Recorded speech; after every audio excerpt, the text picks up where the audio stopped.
Hey gamers, Rick here for Game Trade Media. We're at the Alliance Open House, and I have Wolfgang Bauer here from Kobold Press to tell us about some amazing product coming out of the caves, the Warrens, yes, the caverns of Kobold Press. Yeah. So what's this first wonderful book we have? The first wonderful book we have is called the Midgard World Book. Okay. It is the campaign setting that Kobold Press did under duress about 6 years ago. People said, we want more, we want more. Mhm.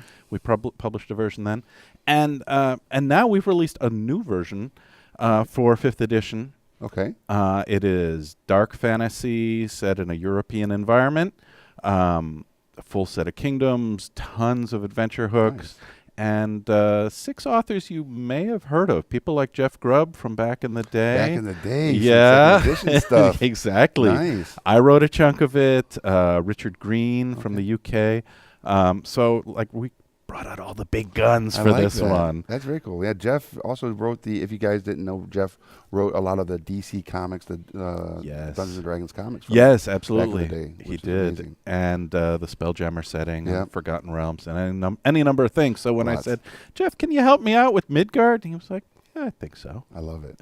And now you had mentioned before we came on the camera here that there is an addendum to this for Pathfinder. That's right. The campaign setting, for the most part, you're looking at, who are the players, where are the dungeons, where's the adventure, and in the back there's an addendum for 5th edition and one for Pathfinder. Okay. So no matter which rule set you prefer, You can find out, yeah, and mostly that is exactly the stuff that the game master wants, right? Of course. Yeah. So evil magic, void magic, anti-paladin stuff. The good stuff. Yeah, the magic items that not everybody should see. Sure, absolutely.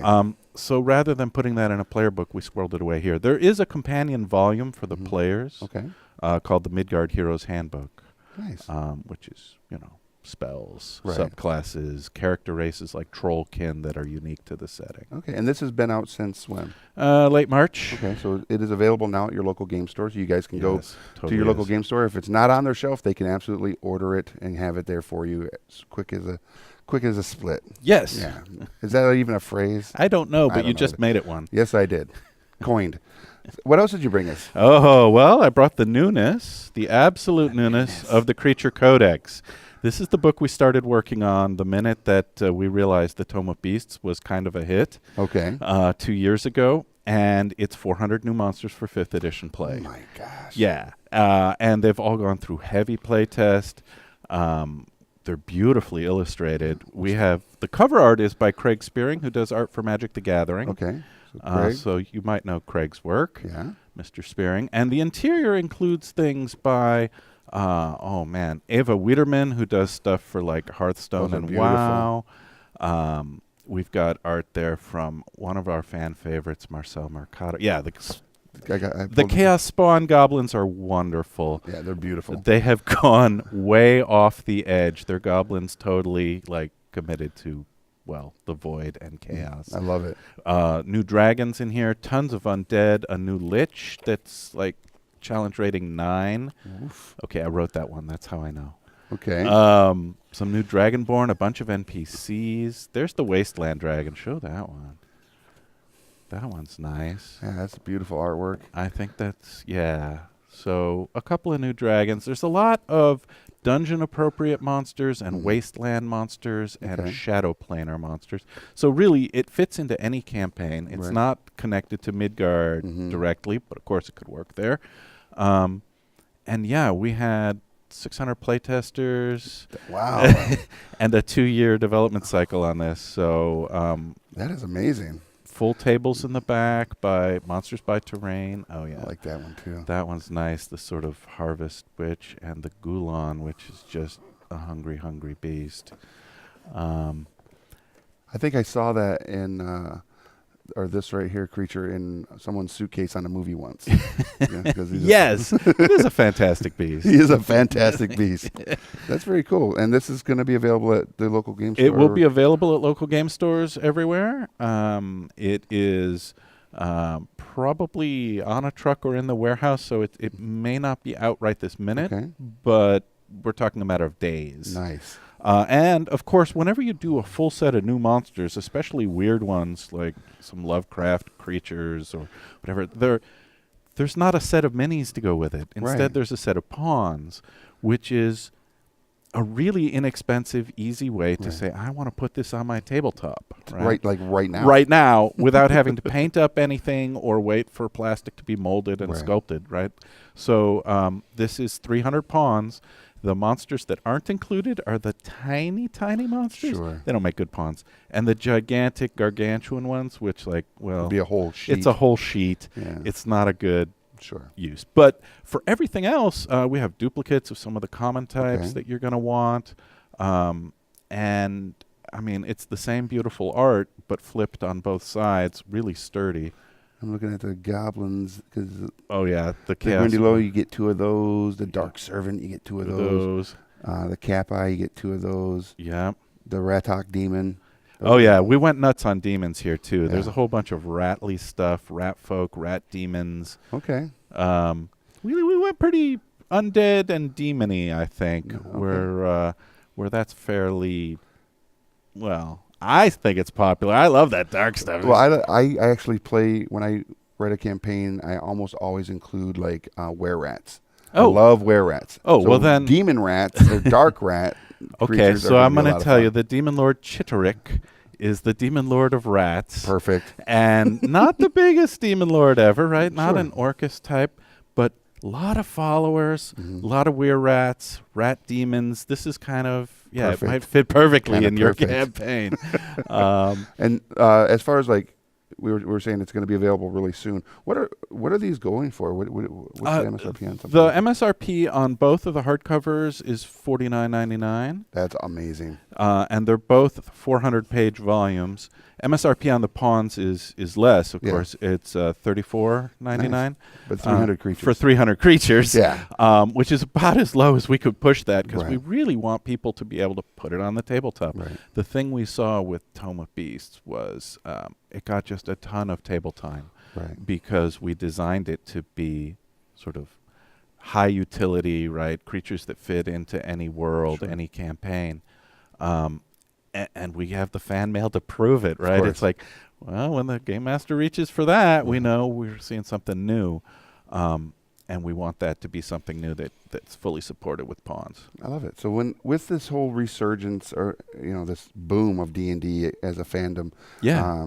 obviously you guys are feeling that love. Oh, yeah. And what are some things maybe beyond Creature Codex that Sure. they can be expecting from Kobold? Well, we do a lot of adventures, and we're especially known for the short form adventures we do. Okay. So we did 2 books called Prepared and Prepared 2 that were like literally 1 encounter, 2 encounter mini adventures. Right. Very popular because when your game master's not prepared, it's like, oh, I'm just going to pull something Sure. from here, run it tonight, and then go back to something bigger.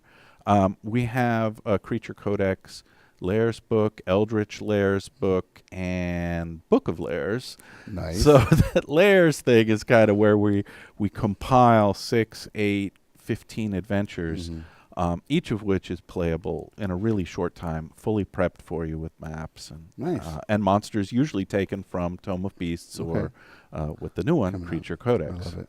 So for the audience that may not know you, Oh, sure. tell us a little bit about Wolfgang and what got you all into this hobby. Into this hobby. Well, it's hard to pinpoint exactly when I started because I loved fantasy from a very young age. Mhm. But there's sort of 2 entry points. One was a board game, the Dungeon board game. Loved it. My local librarian said, I think you might want to play this. And we played it to pieces. Right. And then there was a local hobby shop, like LaGrange Hobby Store.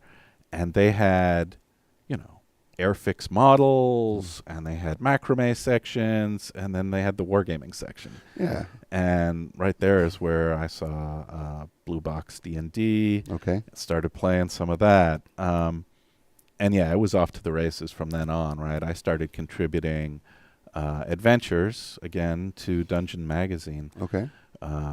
Back in the late 80s when my parents still had to sign the waiver for me. Of course they did. Because they're like, well, you're still in high school, right? What are you going to do? And I was I was thrilled that some of that got published. Later on, I worked at TSR in Lake Geneva on the D&D periodical staff. Okay. And then later on at Wizards of the Coast, I worked in their RPG section. Nice. So. And what would be like one of those throwbacks that you're like, I was really proud of this piece that y'all may remember from? Oh man, there's a lot of your those. TSR days. Yeah. Well, I always go back to, you remember your first product, right? Mm-hmm. But my first thing was actually in a magazine. Okay. And so I don't know that people remember that, except for Dungeon Magazine number 70. Okay. It had cover art by Brahm of this Ghoul King. Yeah. And my adventure in that was called Kingdom of the Ghouls. Okay. And I wrote that when I believe I was out here. I was out in Seattle working for Wizards. Okay. And it was a dark, rainy winter, and I bled into the prose. And it's a dark, undead kingdom, right? Nice. And so that was a real, like, fun moment Of for course. me. And people who played it have always said, well, that's great. What is that? Tell us more about that. And obviously, it's carried over into the present because there's undead ghouls in the Creature Codex. Perfect. Who are social and have a society. And I don't know. I think the way to terrify your players is to say, you know, those goblins, those ghouls, those giants are not just a mob. They're organized. Mm-hmm. They've got intelligence. they've got intelligence structure. and a plan and Yeah. structure, and someone's in charge. The first time I did that to a group of players with the ghouls, they were like, what do you mean? They're not just, looting bodies and robbing graveyards. Well, no, they've got like banners and little badges, and somebody's carrying a scroll full of orders. Oh no, there's more of these back there somewhere. Oh yeah, and you've just pissed off this group. I love it. Man, that's awesome. Especially when you know, I have that issue, by the way. Oh, you do? Yeah, of course. Oh, all right. Of Dungeon Number Magazine. 70, I think. I have the whole run, so I'm going Of to go course. back now and look and be like, which ones did Wolfgang have his fingers in here? That was the one. It's really short. I expanded on it later, but Right. like in my home campaign, it's become this whole thing. Nice. But it had to start somewhere. Of course. And it led you all to here? Oh, to absolutely. Kobold 12 Press? years ago, I founded Cobalt Press. I can't believe it's only been 12 years, but it's... It's amazing. And it sucks that this is the first time I'm actually getting to I sit with you and know. talk about it. And I'm really excited that we've had this opportunity. Well, thanks for having me. Yeah, absolutely. And thank you for showing us these amazing products. And everybody out there watching, make sure you go to your local game store, pick up Midgard, Yes. pick up the creature codexes and the pawns, because these are going to be available, like you said, really soon. Yep. If they're not already on the UPS truck heading to there, they'll be there real soon. And add them to your gaming library from Kobold Press. If you'll find out more about Kobold Press, where can they check you out? KoboldPress.com, and on Twitter at Kobold Press, and probably even on Facebook as Right. Kobold Press. We're everywhere. Everywhere. I'm sure if you just Google Kobold Press, you'll get an entire list of social media platforms to add and to your long list of awesome.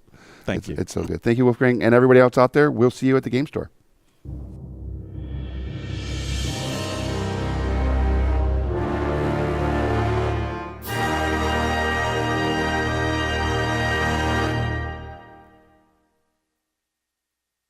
Thanks for watching Game Trade Media. Make sure to leave us a like and click that subscribe button so you don't miss out on any new content.